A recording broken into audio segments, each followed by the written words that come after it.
So consider, for example, this fragment from the pre-Socratic philosopher Xenophanes. He wrote, "Mortals suppose that the gods are born as they themselves are, and that they wear man's clothing and have human voice and body."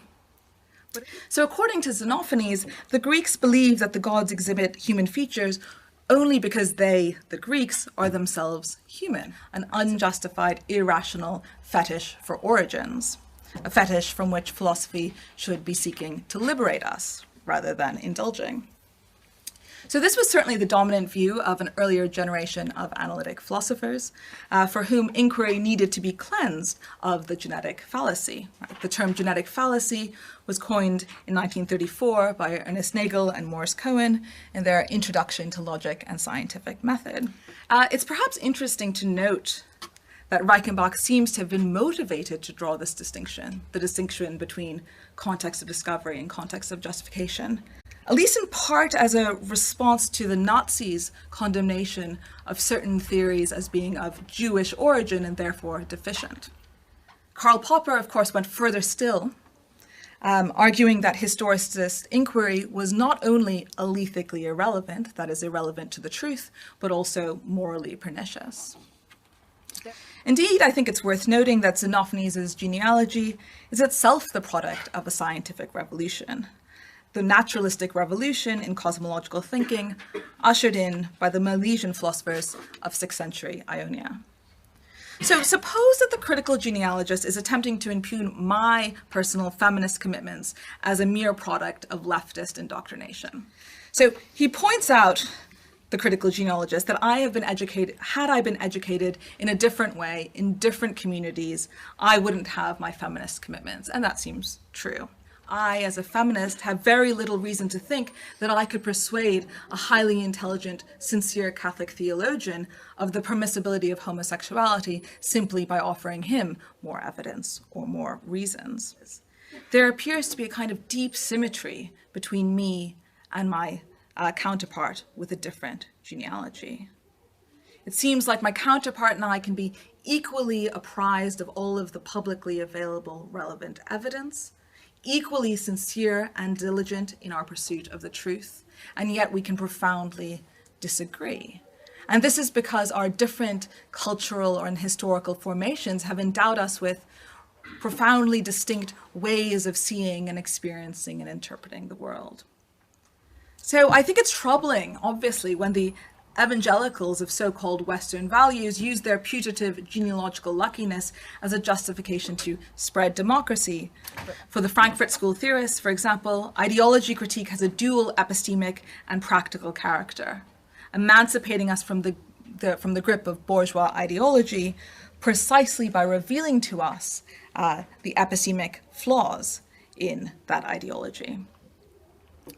So here Nietzsche tells us that our modern system of morality, a system that valorizes kindness, sympathy, equality, and other values of the herd, has its true origins not in human goodness or an omnibenevolent divine or even in Jesus, but in a complicated and ugly interplay of forces and the will to power of the priestly caste. That's us. So here I want to offer a different way of reading Nietzsche's genealogy, according to which Nietzsche, like Foucault, is primarily interested not in whether our representations are in good epistemic standing, but what our representations do.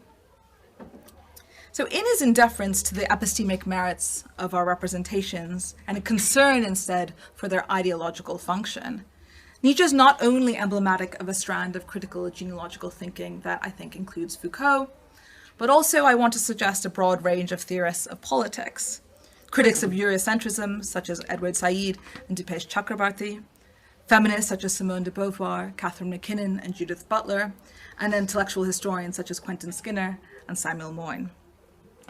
The crucial question for such critical genealogists is not, is this representation true, but what does this representation do? The slave revolt in morality required not only that slaves began to believe themselves to be good, but that masters began to see themselves as evil. Similar things could be said of the gay rights campaign to make gay marriage and of the feminist campaign to make marital rape conceptual possibilities. This approach is neither materialist nor idealist. It is feminist. Thank you.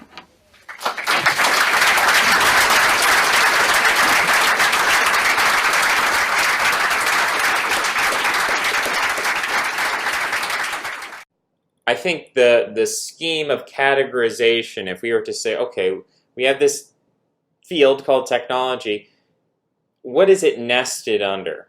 Typically, it goes something like, well, technology is a part of science. You have to have science before you can have technology, chronologically speaking, and then before we can have science, we have to have knowledge. So there's this big thing called philosophy and knowledge, and then once you have your philosophy and knowledge to a certain extent, you can have science. So, the Greeks, they were very wise men. They spent a lot of time thinking. They got a lot of knowledge. And out of this knowledge came science, ultimately. And then from this science, they got technology. So technology, this is a very alchemical view, by the way. This is the view that you take some base substance, which is, in this case, knowledge. So it could be a Wikipedia article. It could be empiricism. It could be whatever. Knowledge can be very simple. It doesn't have to be that complex, but you have this whole field of knowledge. I mean, sometimes you have people go out and they look at ants under a microscope and they say, so today I observed the ants and actually I saw that, actually there's a queen. And doesn't that tell us something about our society as human beings? So you can do sort of rudimentary, elementary experiments empirically, and you can gain a vast knowledge from this and then make sort of interconnections, which is what Pythagoreanism is to a big extent. You're looking at all these different phenomena, human societies, astrology, astronomy. You're looking at the elements that, earth, water, wind, fire. You're looking at all of these things. You're trying to connect them together and see the parallels on a meta level. So that's pretty much what science is. It's about making theories. It's about gaining all this knowledge, all this empirical data, and then from that vast array of knowledge, you're able to come up with theorems and hypotheses about how things work. You're able to gather data and make predictions and eventually come up with mathematical theorems or whatever. So this is then something that, as an after effect, there's this funneling process from the broad knowledge, which can be unscientific knowledge, but then we can fit that into science. We can put it into the scientific method, and then out at the bottom of this funnel, sort of in an alchemical sense, you're imagining like a mad scientist, and he has like these huge vats, and they're filled with like organs and like clones and homunculi, and then they sort of go through this series of, it's like a Rube Goldberg machine of like pipes and tubes, and steam is coming out, and there's little boilers, and they're heating up parts, and then other parts are being frozen, and it's all coming together, and it's going through this funnel, and then it's like this little drip into this vial, and that's the magic potion. And that's how people conceive of technology, right? So technology is this end result or end product, sort of in the way that the alchemist is looking for to make the philosopher's stone, or he's looking to make gold out of lead. It's this huge, complicated process that ultimately leads to the good stuff, which is technology, which makes your life better, and we're all happy. End of the story. You can go to sleep now, after I've read you this wonderful little bedtime story. What I want to do is flip the whole thing on its head. What I want to do is say that technology is primary, and then that from technology, we, as sort of an after effect, get science, and then sort of after effect get knowledge. So this is kind of reversing the hierarchy here. When I use this word technology, I'm referring to anything with creative power, which is synonymous with dissolving, or I might introduce a new term here, liquidation. Just as I think it sounds better. Liquidation, especially in this whole alchemical model that we're talking about, liquids and distilling and that sort of thing. And it's something we think about often, the liquidation of culture, the liquidation of values, the liquidation of anchors. So I want to talk about liquidation, because dissolving, oftentimes you have to have an agent for something to dissolve. So it dissolves in water, it dissolves into air, whatever. But liquidation is a change of state where something goes from being a solid to a liquid. And ultimately, it can go to a gaseous form, it can vaporize. But I think liquidation is a word we're going to introduce here. Technology is creative, and therefore technology has a liquid power, it has a liquidative power. When you have a system, let's say you've got the Neanderthals, and they had a system in place. these guys were tough. No one was tougher. I mean, you look at these guys, they could rip your arms out of their sockets. They were strong guys. They were short. But look at a chimpanzee. Chimpanzees may be 4 or 5 feet tall. Chimpanzees are not that tall from the bottom of their feet to the top of their head. But boy, they got some arms, and they can just rip your arms out of their sockets. They're like Wookiees. They're strong guys. So these Neanderthals, they were adapted to the northern climates of Eurasia, and they were very intelligent. They had huge brains, bigger brains possibly than we even have today, at least bigger than the Homo sapiens at the time, who they then encountered.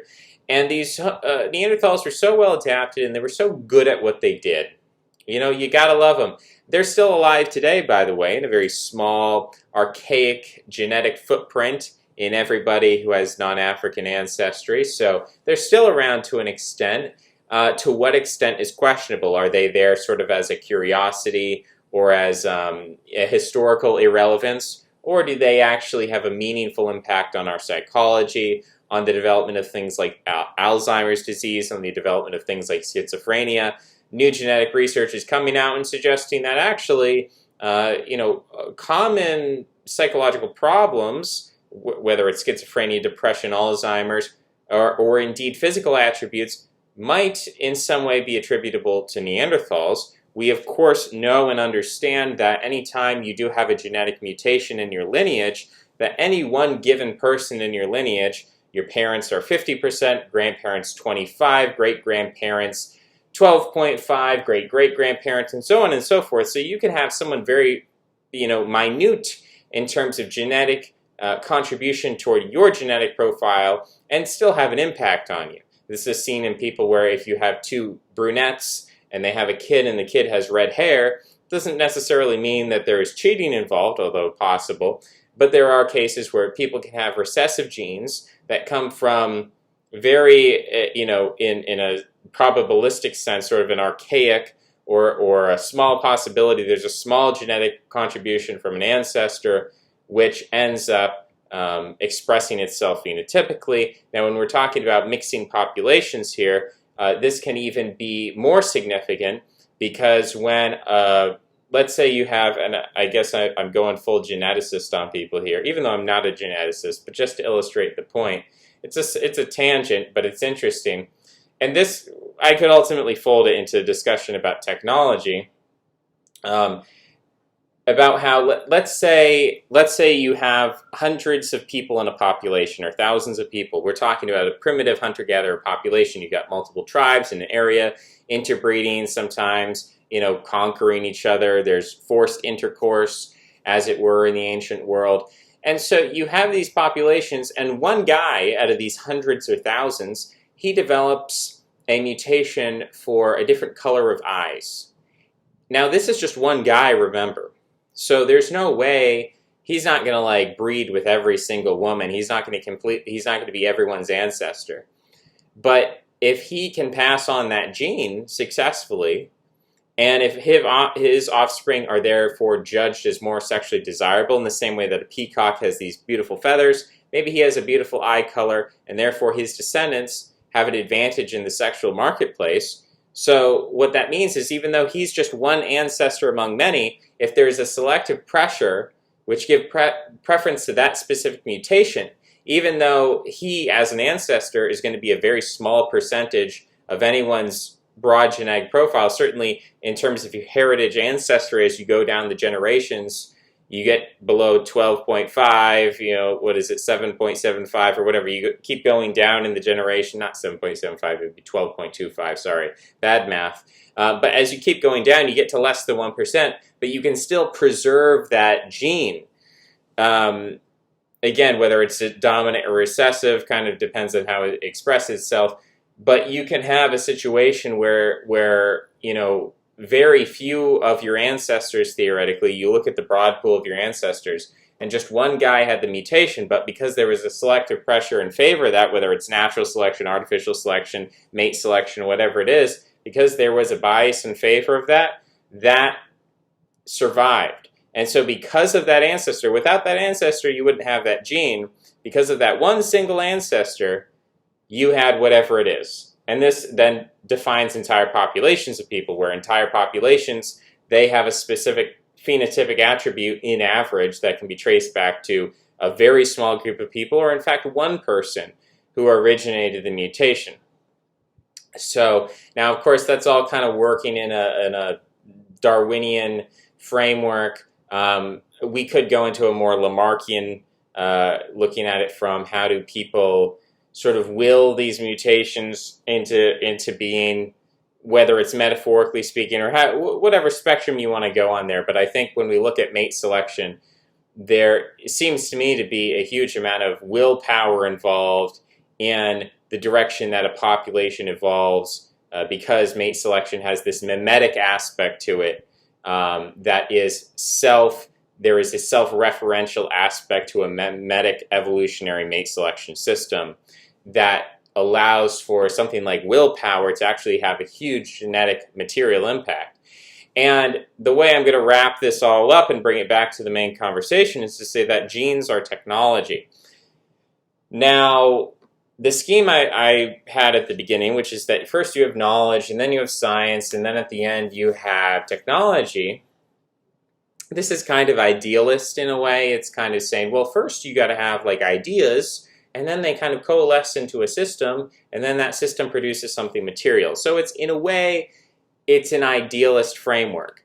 By flipping this upside down and saying, no, first we have technology called genetics, and then from our genetics we have method, and this method is empiricism, which actually precedes any sort of knowledge. Before we can have knowledge, we have to have a framework in which we have a feedback loop where we receive input, we process that input, and then there's some kind of output produced, even if internally. So you see objects in space and you say, okay, I think that's about 20 feet away. I think that's about maybe 10 feet away. So I'm looking out there. I am then processing my depth perception. I am then referencing an abstract concept called a foot. I'm then referring what I'm perceiving to this abstract conception, and then I'm outputting, even if internally I'm outputting a concept, okay, that's about 20 feet away, that's about 10 feet away. And we're always doing this subconsciously. So this process, empiricism, which empiricism, all this means is you're making perceptions, and then you're processing these perceptions, and you're producing some kind of output. This happens on a subconscious level before we're ever conscious, in an evolutionary sense. So animals are empiricists. They look around at their environment, they see something or they smell something, they perceive it. They either perceive it as possible, it's either going to be a mate, it's going to be a food source, it's going to be a threat, or it's going to be a curiosity, sort of an unknown. But it's usually going to fit into one of those 3 or 4 categories. Maybe we could produce some more if we give it more time and thought and more thorough biopsychological analysis of the way that animal psychology works. But generally speaking, animals have the power of empiricism. Now, do animals do science? Well, I mean, that's a whole other thing. But basically what I'm saying here is that first we have technology called DNA. DNA is a technology in the same way that a computer is a technology. A computer is a tool that you can use. In the same way we have DNA, which is a tool that we can use. How you use it depends on the context, the environment, and the user. So if I have a really good computer, I can use it to play Pac-Man. I can use it as an object to throw around the room. I can use it to write an essay. I can use a computer for a lot of things. So the potentiality of the computer is the technology itself. How I use that technology really depends on me, right? And what I want to do with it. In the same way, we have technology. We have bodily technology that gives us certain abilities physically. We can lift certain things. We can also change our capabilities to an extent. We can develop our potentiality in terms of we can instigate muscle growth by training our bodies. But we all have limitations. No matter how gifted you are, everyone has a limitation in their physical capabilities, what they're able to lift, what they're able to move, how they're able to move, how often, with what frequency, with what speed. So we all have potentialities the technology of our body is the first technology that we have. And it's not a technology that comes by way of science, unless we wanted to describe some kind of intelligent design or some kind of Lamarckian evolution or whatever, or imply that somehow evolution is this intentional, conscious process in a way. And I'm open to that idea. I'm open to the idea that the same way our brain on an individual level, the brain cells on an individual level are just like making sparks of electricity, but when you tie all of it together at the speed of light, you get conscious thought. Well, in the same way, you could say that the life-death selection process of animals, each animal is like a cell, is like a brain cell, and the whole ecology together actually forms a conscious mind in the same way that all of our brain cells form a conscious mind. So I'm actually open to that interpretation. But again, putting that to the side for the moment, I want to focus on this idea that before we have science and before we have knowledge, we have technology, which is our genetics, our bodies, our brains, everything. This technology, with reference to our brain, comes built in with a kind of a science. Now, what is the scientific method? I don't even know, guys. Who even cares? The scientific method is basically empiricism. It's basically you're looking at things, you're processing them, you're making theorems, you're modeling reality. That's basically, I could get into the nitty-gritty. Let's go back to 8th grade. Obviously, I slept through that lesson, right? But I don't care. What I'm saying is that first you have technology, which is the body. Then you have the brain. The brain develops in evolutionary history.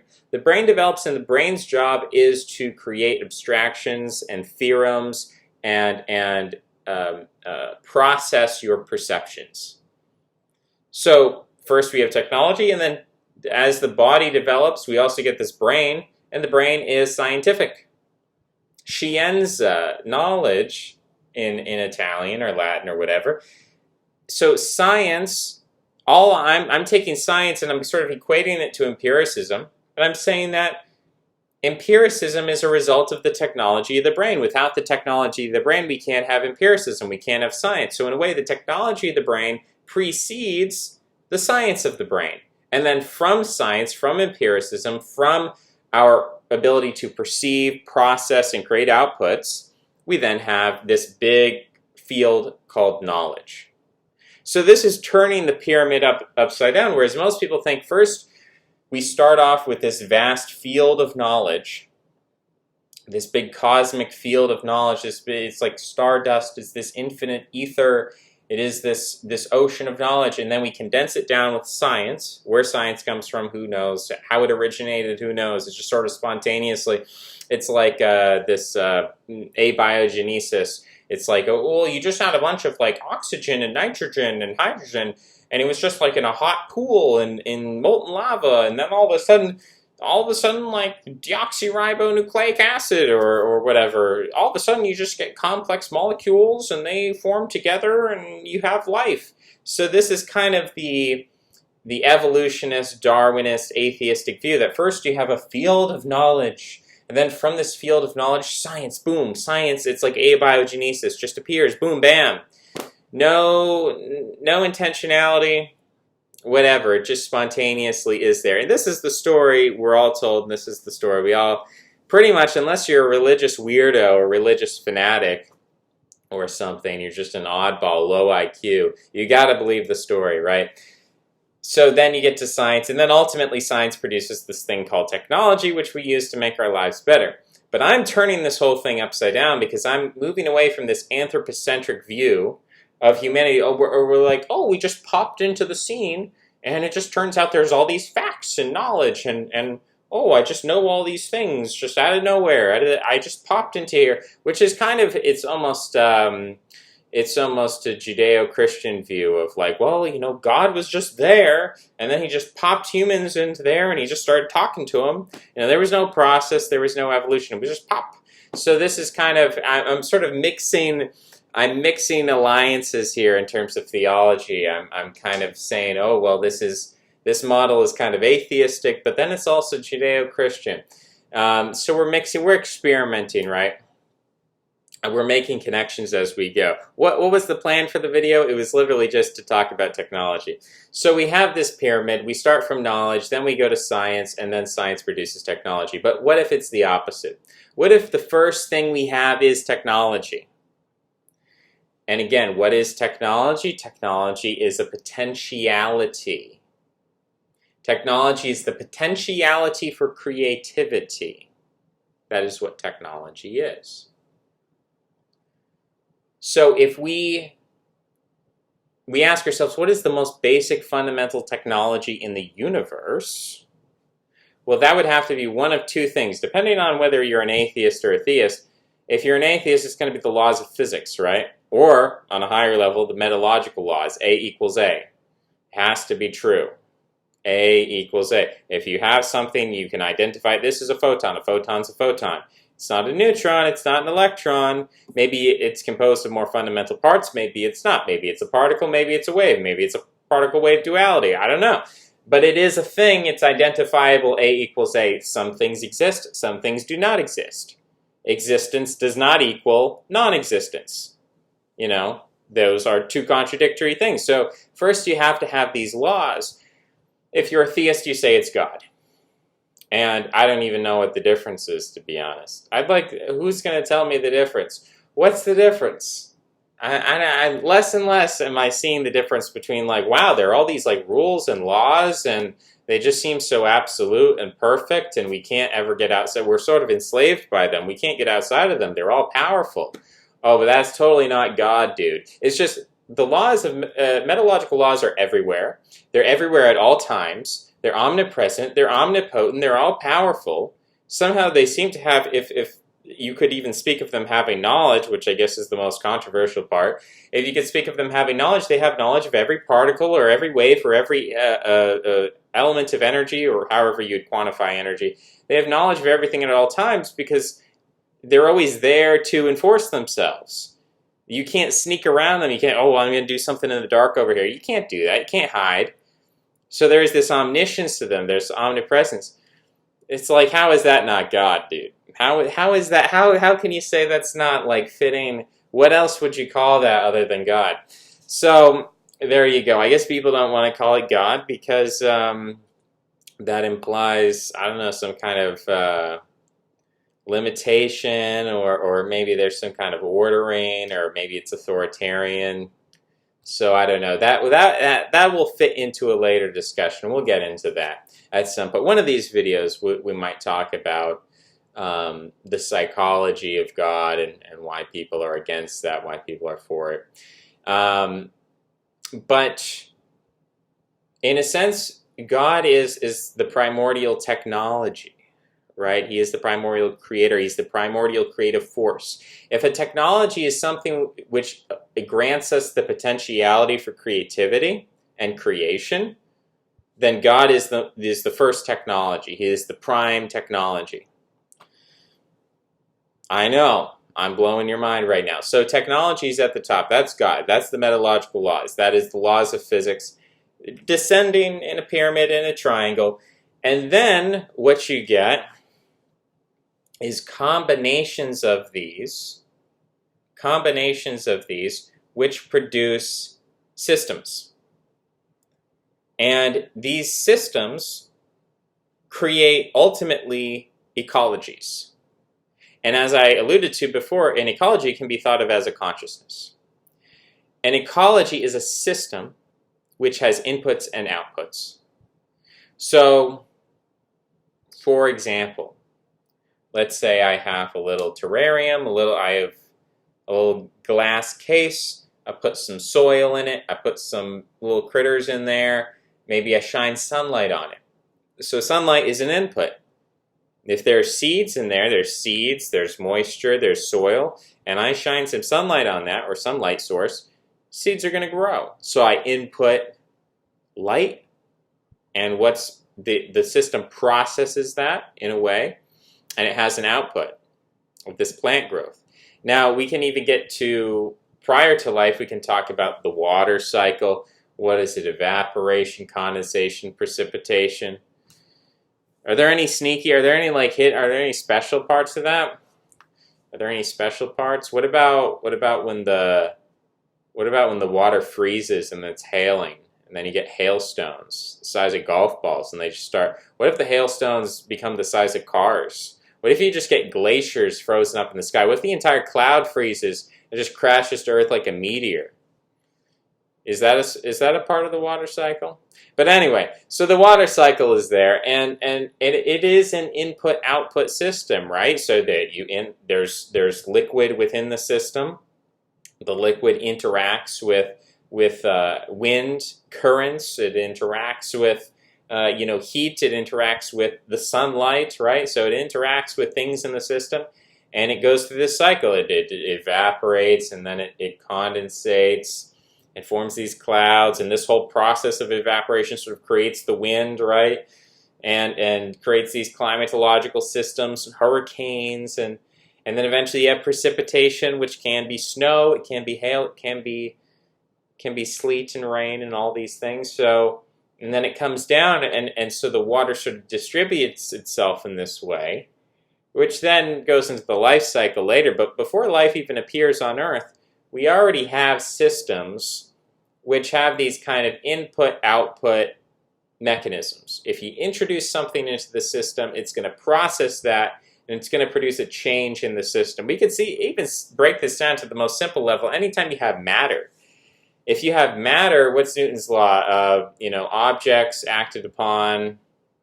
What is it? Law of inertia. It's like objects in motion stay in motion unless acted upon by an outside force. Objects at rest stay at rest unless acted upon by an outside force.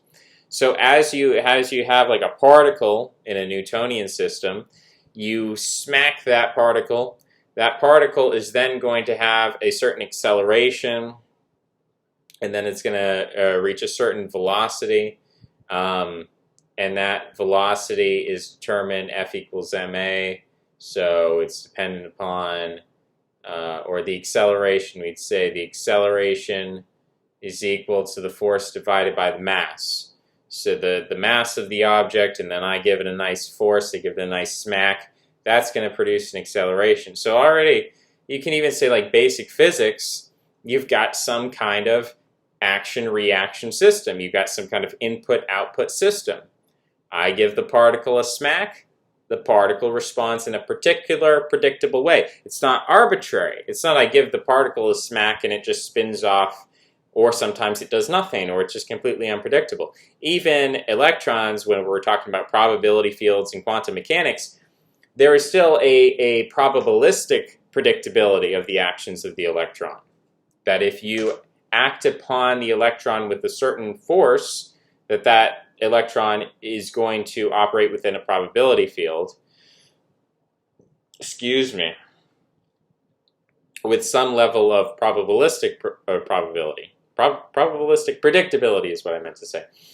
So already you have these interactions between matter. As soon as you have a thing like matter, already you have an input-output system. Now, how do I define science? Again, maybe I'm mutilating or doing injustice to the grand concept of science, this beautiful religion of science that we have. But if science is just empiricism, and empiricism is just the process of input-output, if that's all empiricism and science is at the end of the day, I know I'm oversimplifying. And again, this is what I do, right? I'm just messing with semantics. We're just playing with words. Nothing to see here. But if we say that, then in a sense, first you have God, the prime technology, and then he creates all this matter, all this potentiality, creates all this stuff, and immediately it has an input-output function via the laws of physics, and that's science. Input-output, that's science. Okay, so first we had technology, then we had science, and then after much evolution, much development of life, then all of a sudden we have human beings who have this thing called consciousness, and then we have knowledge. So knowledge is actually the last part of the system. You first had to have the God technology, and then you had to have the science of the laws of physics, which by science I mean empiricism. By empiricism I mean input-output, basic Newtonian mechanics or whatever, forces interacting, some kind of predictive power. if it's pure chaos, then you can say it's not science. But because there's laws involved, that's science. And then after all of that development of life, you finally get humans, and we finally have knowledge. Now, knowledge as a thing, what is a knowledge? What is like a unit of knowledge? What's like the smallest? Is it a phoneme? Is it a morpheme? Like, what is? Can I like put it in a box and give it to you? What is knowledge? Is it data? Is it information? Is that the same thing as knowledge? Tricky stuff. If that would be the case, then we could say that DNA has knowledge, which I'm open to that as well. But I think maybe on a simpler level or a more commonsensical level, we could say that when a memory is a type of knowledge. So if animals can remember things, then they have a kind of knowledge. So the extent to which animals can learn and store information in a brain, they have knowledge. So we can say that knowledge wasn't necessarily invented by human beings, but certainly we've gone a little bit further with it. And then we've sort of reverse engineered everything, where we said, okay, we have knowledge, and we're going to invent something called science, and this science is going to give us technology. So we've kind of gone backwards through this, and we think that this is how the universe runs. That the universe was just this chaotic field of material, which is analogous to knowledge, because it's this discursive particle field of like bits and bytes of information, and then science like coalesced it, and then eventually you get technology, when it's actually the opposite. First you had technology, rules, logic, and then you had from that input-output systems of physics, and then from that you had the knowledge, the actual experience, So two ways of looking at it, where we're going to go with this. The idea that technology, we're working with these terms anchoring and different vectors of anchoring, whether it is radical anchoring, that is anchoring from the roots, or whether it is astral anchoring from hierarchical sources or universal sources. So radical anchoring would be like, I was born, and these are my parents, and I've known them for 40 years, and I love my parents, and I do what my parents tell me to do. That is a kind of a radical anchoring. Whereas an astral anchoring is like, look at this meme I found, it's so crazy. They say we should go to Area 51, and then you buy a plane ticket and you visit Nevada. So that would be a kind of astral anchoring. Now these two obviously interact in one way or another. Like Christianity, you could say, was a form of astral anchoring, where Jesus comes and he starts wowing people, making food and fishes and walking on water. He was dead, but then he was alive again. That's a kind of astral anchor, which is universal, which is flashy, which is miraculous. And it's mimetic, it spreads like wildfire. It's not genetic, it's not radical, it's not based in your roots or like instinctual experience. Christianity is not something that's been around forever. It had to be created. It's a recent invention of the last 2,000 years. So in a sense, Christianity is astral, but ultimately through codification, ossification, dogmatization, councils of Nicaea, establishment of churches and bishops and a whole system, and you finally get a thing called a Bible, which Jesus didn't have a Bible, but apparently that's the important thing, right? The 12 apostles didn't have a Bible. They just had Jesus. Jesus didn't said, I'm going to leave you guys with a good Bible. He said, I'm going to leave you with the Holy Spirit. So, now we're Protestant posting. You always have to go to both extremes and anger everybody to keep people on their toes, right? You gotta I'm sure at some point I've insulted Protestants. I'm not. It's all an aesthetic feeling. I mean, what can we say? What can we say about these people? Because we're on such a meta level that even getting down into the weeds of oh, are you a Protestant, Catholic, or Orthodox? Even getting into that specificity of it is a kind of radical anchoring. I don't know if I like the word radical. A rooted anchoring.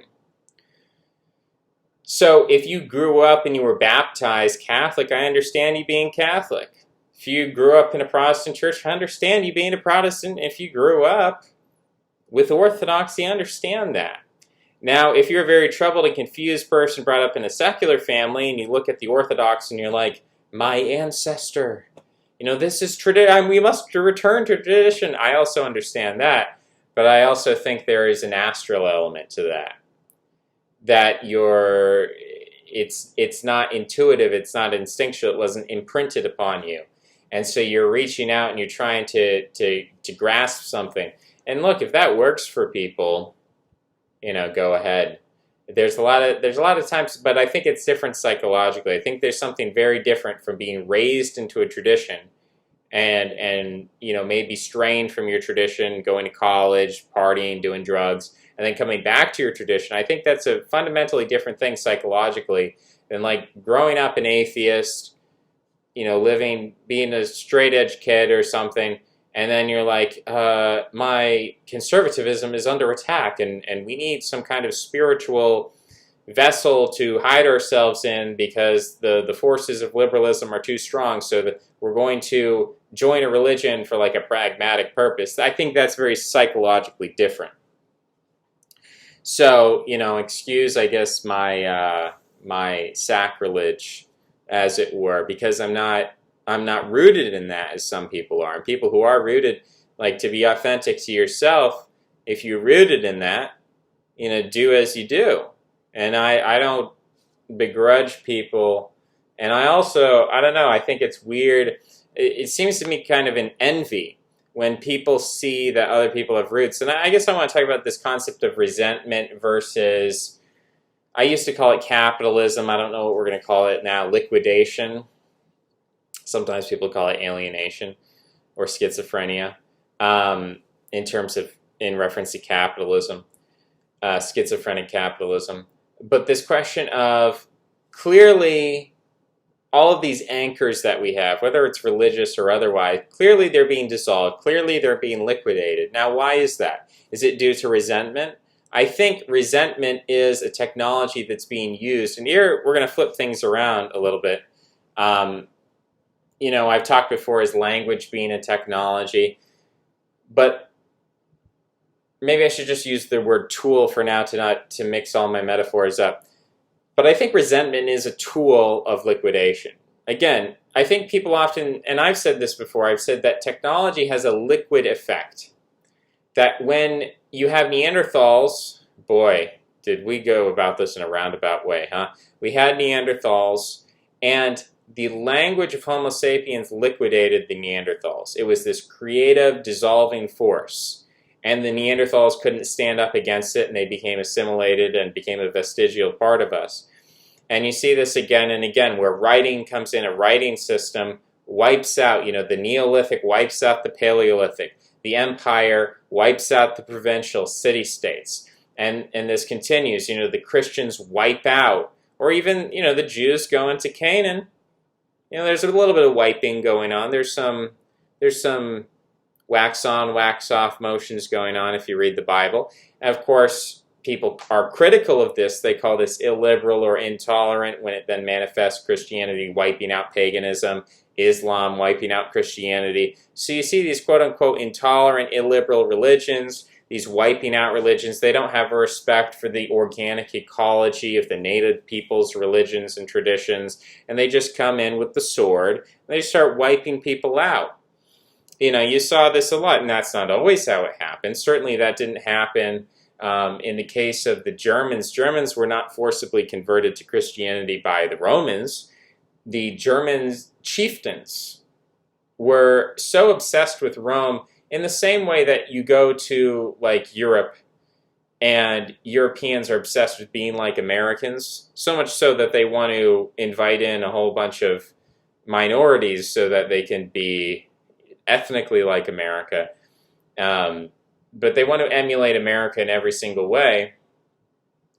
And in the same way, the German chieftains wanted to emulate Rome. So they're like, oh, Rome has Christianity. We have to become Christians too. So the chieftains would adopt it. They'd start calling themselves Christian. They'd be like, if you don't follow Christ, you're like lame and backwards. This is the same thing like, if you believe in Brexit, you're like an ignorant backwater bigot. This is the same attitude that the German chieftains haven't changed, guys. The German chieftains then, the German chieftains now, they have the same resentful attitude. I don't know if it's resentment or maybe that's the wrong word, but they have the same kind of aristocratic attitude of like, you believe in paganism? Dude, didn't you hear about Jesus?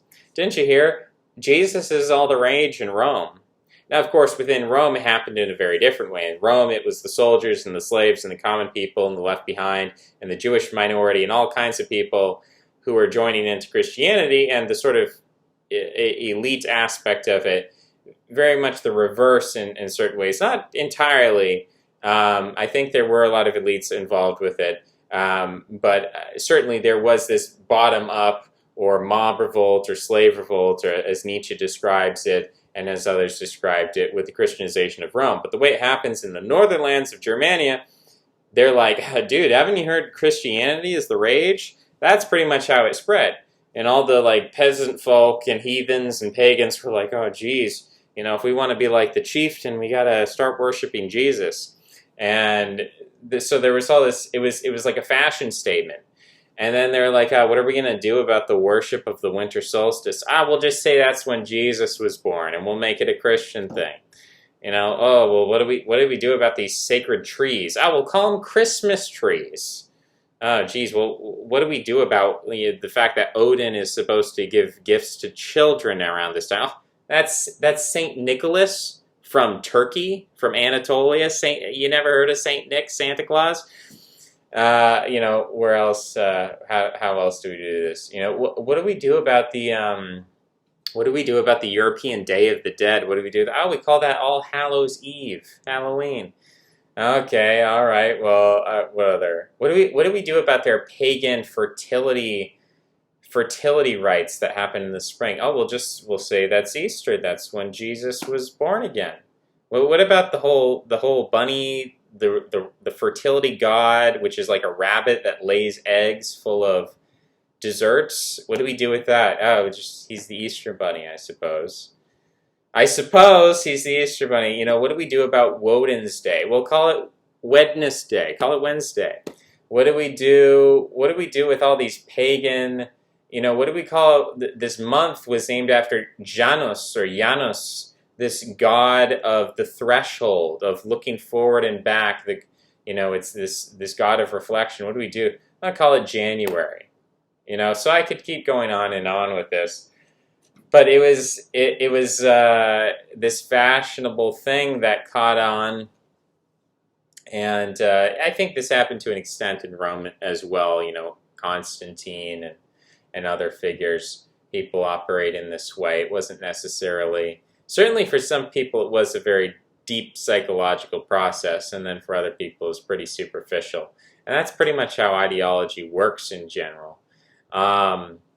So where were we going with this? Technologies. Oh yes, liquidations.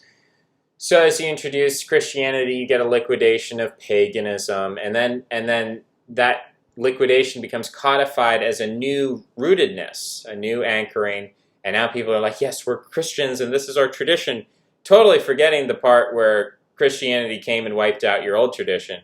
Now it's the new tradition. So people are very forgetful. And this is something that people need to do. People need rootedness. They're constantly seeking rootedness. And so they're like, no, Christianity is our tradition. And they made up these tales and myths about how they were descended, the British believe they're descended from the Israelites and from the Trojans, and there were many. I think Nostradamus was saying that the Germans were descended from the Trojans. Everyone wanted to be descended from the Trojans or the Greeks or the Israelites, and so they're always trying to tie back to these things, because when they would read through religious texts or philosophical texts, they would be rooted in Greece, which its counterpart was Troy, as its sort of equal there. It would either be Greece or it would be ancient Israel. And so everyone wanted to make up these genealogies about, oh, we're technically Israelites, we're technically Trojans, we're technically Greeks. They wanted to make these things up because they wanted to tie this astral fixation on alchemy, astrology, philosophy, religion. They wanted to tie all these things together with a sense of rootedness, ancestry, heritage, lineage. They wanted these things to be in harmony, even when they might have not been in harmony, even when it was sort of inconvenient to be European and you're like reading all, let's say you're a German and you're reading all this stuff, or you're from Britain and you're reading all this stuff from Greece, and you're reading the Bible, and you're like, well, where do we fit into this? Are we an afternow? Are we like this, the wild Scythians? Are we the barbarians? Are we useless here? Where why are we reading this book? What does this have to do with us? How are we rooted in this? How are we a part of this? How is the story about us? And so they would then make up these genealogies to identify with it on a rooted level. Now people like Voltaire come along, and people like Nietzsche come along, and they start undermining this, and they start doing this genealogical analysis. And this genealogical analysis criticizes Christianity and criticizes these things, and a lot of it comes out of new archaeology and new linguistics, which states that the Hindu language is more similar to German and Russian than it is to Arabic. And there's this idea of an Indo-European or Indo-Germanische Sprache, a Indo-European language. So people start looking at this and they're like, maybe we have more in common with these Hindus. And actually the Vedas and the Rig Veda is older than the Bible. And maybe there's some tradition here. And actually this is quite amazing, because if all these languages are connected, then this sort of implies that there was sort of some original Indo-Germanic or Indo-European tribe which spread out from Ireland to India, and that's a pretty large swath of the world. I mean, it's one thing for the Greeks to swim around the Mediterranean, form all sorts of colonies. That's one thing to have a vast geographical space covered by colonies when you do it through a port system, through a naval system, which could be described as an Atlantean system. It's one thing to do that. It's an entire other thing to basically walk or travel by horse for thousands of miles east and west, and to cover this entire swath and to dominate it linguistically, religiously, culturally. To do that, to just sort of wipe out all the native cultures or conquer them and assimilate them, and to convert them to your way of thought and your way of thinking and your way of speaking was the hypothesis at the time with the Indo-European languages.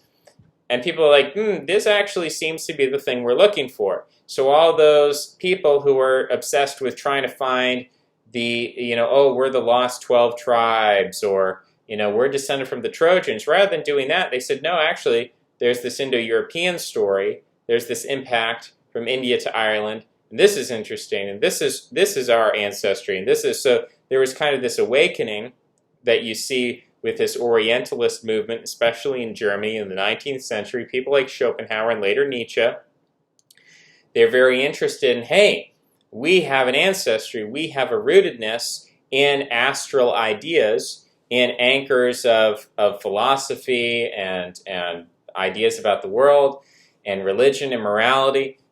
We have something that we are connected to, not by some kind of like made-up convenient genealogy about we're the lost 12 tribes, or we're this or that, we're descended from the Trojans. It's like, no, this is actually, we have this empirical linguistic proof that actually Ireland to India, there's this huge civilization which we've forgotten about, but we're now remembering. It's been covered over, it's been papered over by Christianity, but now we're remembering and we're reconnecting with our roots. And there's ideas in here. People are opening up when the British colonized India. All these ideas come through and they're opening up, and they're learning more about the world, and the Tibetan mountains have this significance spiritually. Whether they actually do anthropologically or historically is another matter, but there's this Tibetan mysticism that comes out, and this obsession with Buddhism. Schopenhauer, huge admirer of Buddhism. Of course, Nietzsche writes a book entitled "Thus sprach Zarathustra." Zarathustra is the German term for Zoroaster, the Persian founder of that religion called Zoroastrianism. So relating back to these concepts, reconnecting with them, exploring these ideas, it's almost like you're adopted your parents are Christians, Christian civilization, you're adopted, and then you learn who your real parents are. Oh, my real parents, they were these pagans or whatever. And you sort of reconnect with that, and there's like this heightened sense of self-esteem. We no longer have to create fake genealogies. We can have a real genealogy of who we are and understand who we are. And this is a creative process. It produces a lot of new ideas. It creates a whole storm of philosophy and new interpretations and new ways of thinking, but it also has a dissolving effect. And it also produces this anti-Christian movement. And so Christianity, which had been tied down and which had formed an anchoring and rootedness for European people, suddenly was under this process of liquidation. And that's a process which continues to this day. And when we speak about these big historical processes, I guess the problem I have with Christianity is not that it's false or that it's bad or whatever. A lot of people, they don't like Christianity because they think it's ahistorical, or they think it's immoral, or they think it's slave morality. I don't look at Christianity that way. I see so much good in it. I think there's a wealth of power in it. But when I talk about the historical process of liquidation, the thing that stops me from jumping head first and going to church and getting baptized and doing all of those things is because when I look at the historical process of liquidation, I'm looking at a process which is hundreds of years, if not millennia long. And it has to do with technology, as I've stated before, Neolithic, urban, Christian, or you could say Abrahamic.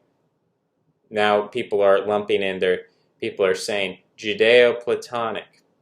That's one way to put it. But anyway, yes, that did produce science. It did produce a priest class. It did produce a civilization. And it had a liquidating effect. It did liquidate certain cultures and certain modes of thinking, certain ways of thinking that we don't really have access to anymore. Maybe we can try to reconstruct them in the same way people try to reconstruct paganism. But there was an extinction event. In the same way that humans now, we are causing the extinction of many species. We are having a liquidative effect on many species around the world, which you can say is very sad. We're losing something we can never truly recover, can never authentically recover. Once we disturb the ecology, once we disrupt our ecology, we never quite recover some of these things. Even if humanity is extinguished and the earth heals and returns to its former ecology, it's never going to return to that exact ecology. There's always going to be this loss, the woolly rhino or something, these rare species of butterflies. Like, there is a kind of rootedness in the ecology that they have that we can feel on some kind of visceral, deep level. And as I've said before, I think the soul deals with rootedness, whereas the spirit deals with the astral and that which is high and that which is maybe more liquid and creative, whereas the soul is dealing with these deep-rooted, so the soul weeps for the loss of ecological anchoring, the loss of this ecological rootedness. But this is what is happening.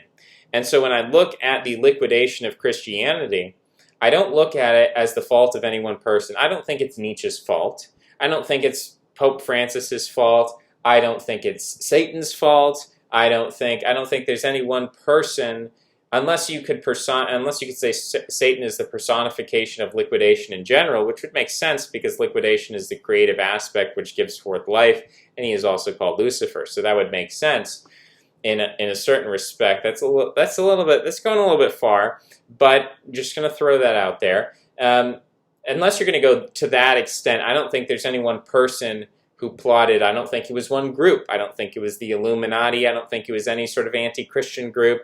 I don't think it was the Pharisees. I don't think any one group plotted to destroy or bring down Christianity. I think it's a process.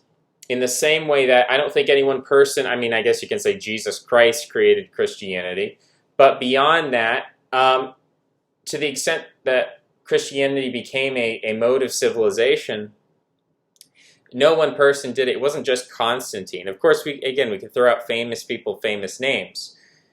But the idea that a single person did it and therefore a single person can undo it,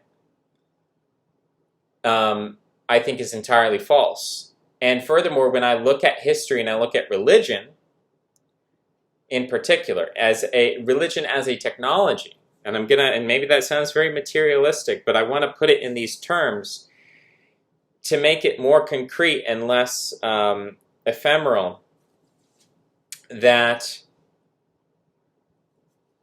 when I look at history and culture and religion, I don't see comebacks. I see, in a Spenglerian sense, I see that religions are born or cultures are born and they have a life cycle and they live for some time and then they experience a period of decline and maybe they die entirely, or maybe they exist as a vestigial form of themselves, or maybe they evolve and change so that they no longer recognize themselves. And so this is my hesitance with Christianity. Not that I don't have a huge, again, my sticking point, my problem here is not the truth claims, and it's not the morality, because I think the basic message of Christianity is that guilt is necessary for self-improvement. We have to feel bad when we do bad things. However, guilt impedes us from being good people. It holds us back. Christ is the message of understanding that you should feel guilty, you should feel repentance for doing bad things, but you should also understand that in the most extreme sense, that the Lord of the universe forgives you, and you need to let the dead bury the dead, and you need to cast aside your sin and go on and live in the Spirit of God.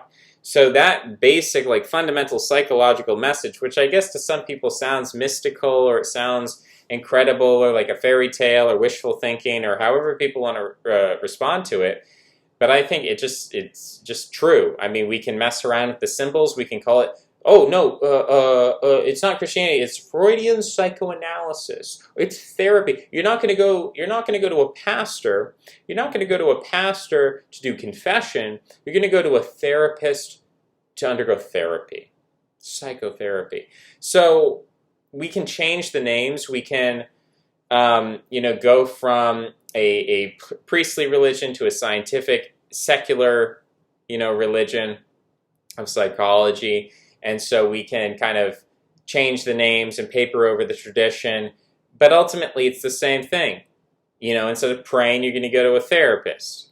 It's the same exact psychological mechanism. So I don't see what problem or issue people could take with that kind of mechanism, unless they're extremely, again, they have this extreme narcissism, or I never feel guilty about anything, like a Donald Trump figure. Someone who, I never do anything wrong. Why would I need Jesus to help me? Why would I need a therapist? It's the same exact thing. Most people need help. Most people feel guilty. Most people are not sociopaths. Ultimately, the people who are most anti-Christian in a fundamental sense are the type of people who have no guilt, they have no shame, they have no regret, because everything they do is perfect, because they're a huge narcissist. Most of these people are incompetent. Most of these people are like Elliot Rodger level, where they're kind of incompetent, but they think the world of themselves. They have delusions of grandeur. This is pretty much what most right-wing people are like, to an extent. In the extreme, I'll say extreme right-wing people are very much like this, or communities tend to promote this kind of culture, even if on an individual level these people are not so fanatical.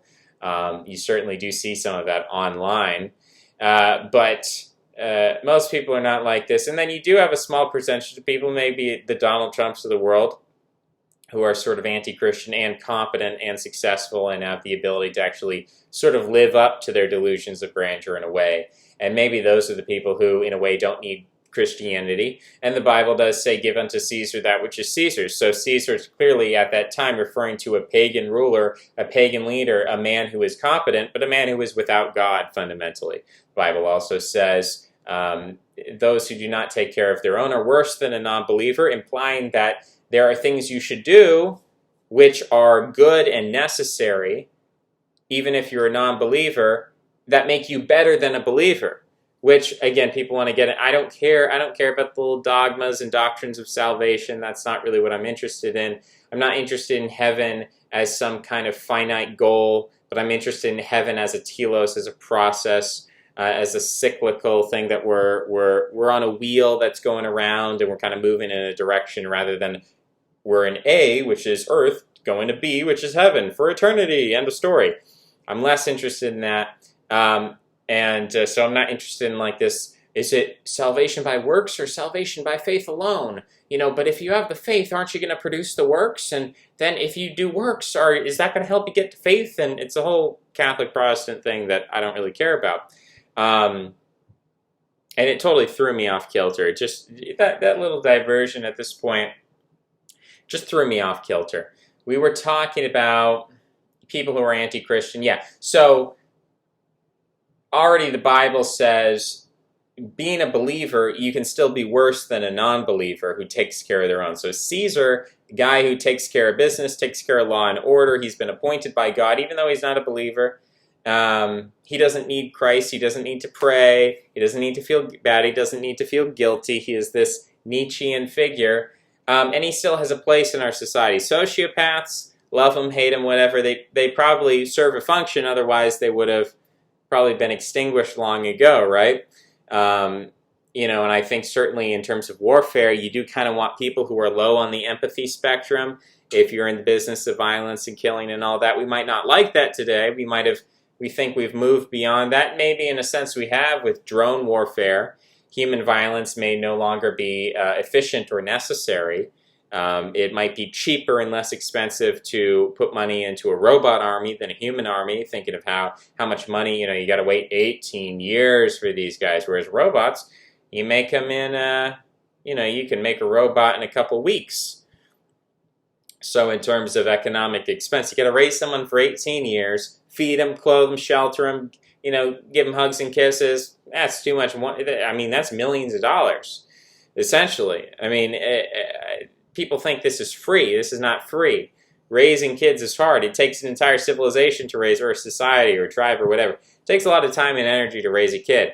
Whereas robots, you can give it 2 weeks in the factory, you got a robot. So we might be reaching the point where sociopathy is less needed than ever before, although I guess, again, we have to bring back this concept of liquidation. Technology clearly uproots people. Is this some kind of necessary thing? Is this teleological? Do we have to go through this? Should we just accept the fact that, yeah, there's going to be winners and losers, and frankly, humanity as a whole is going to be a loser. Something else is coming next. You could call it a kind of fatalism or pessimism, or you could call it a realism, or you could say we're trying to understand big historical processes that are beyond our control. And there are just two types of people. One is the type of person who is dogmatic and they're attached to a particular idea, and they're saying, in order to win, we need to be fanatics. And then there's another person who's like, okay, that's true. That's true. If you want the highest percentage chance to win, be a fanatic. If you're trying to win a fight or win a sports game or whatever you're trying to do, be a fanatic. Believe in yourself 110%. Never doubt. Never have a doubt. And that's how all people become successful. And that's also how people fail, right? So when it works out, it looks great. Oh, believe in yourself. Follow your dreams. So when it doesn't work out, that's a very sad story. That many such cases, right? Many such cases of people, I'm going to win the lottery. Didn't win the lottery. Paid for a ticket every day of their life. Never won the lottery. I'm going to be a sports player. Couldn't make the cut, got injured, working at Walmart. So many such cases, we see people, I'm going to follow my dreams, follow my passions, no backup plan, no realism. They fall flat on their face. We see this in politics. You know what, guys? We got the energy, we got the movement, we got everything going for us, and we're going to rise to the top. See where some of these people are now. Maybe in jail, maybe divorced, maybe lives ruined, maybe suicide. A lot of bad stuff going on. So there are two types of people. There are the people who are dogmatic, who are like, we have to believe, we have to be fanatics, and then they fall flat on their face. Or you can be the realist, which is more my mindset, where it's like, we're not so attached to any particular strategy. We're not so attached to any particular thing. We're interested in being realistic. We're interested at, okay, let's take a deep breath and look at what's out there and try to understand what's going to happen and try to, hedge our bets and jump on trains that seem like they're going somewhere rather than off a cliff.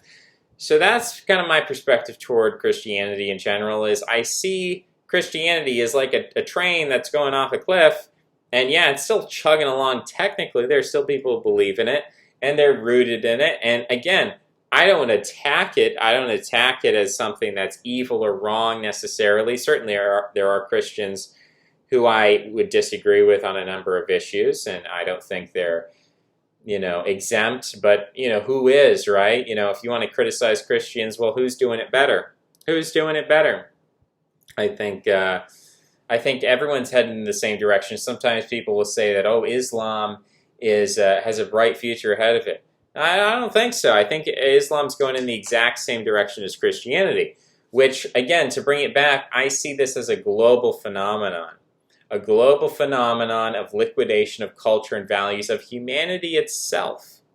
Humanity itself is under attack, and therefore all of the artifices, all of the individual components of what make us human, our religion, our culture, our identity, our families, our concept of gender, our concept of our background and our heritage, all of that's being dissolved.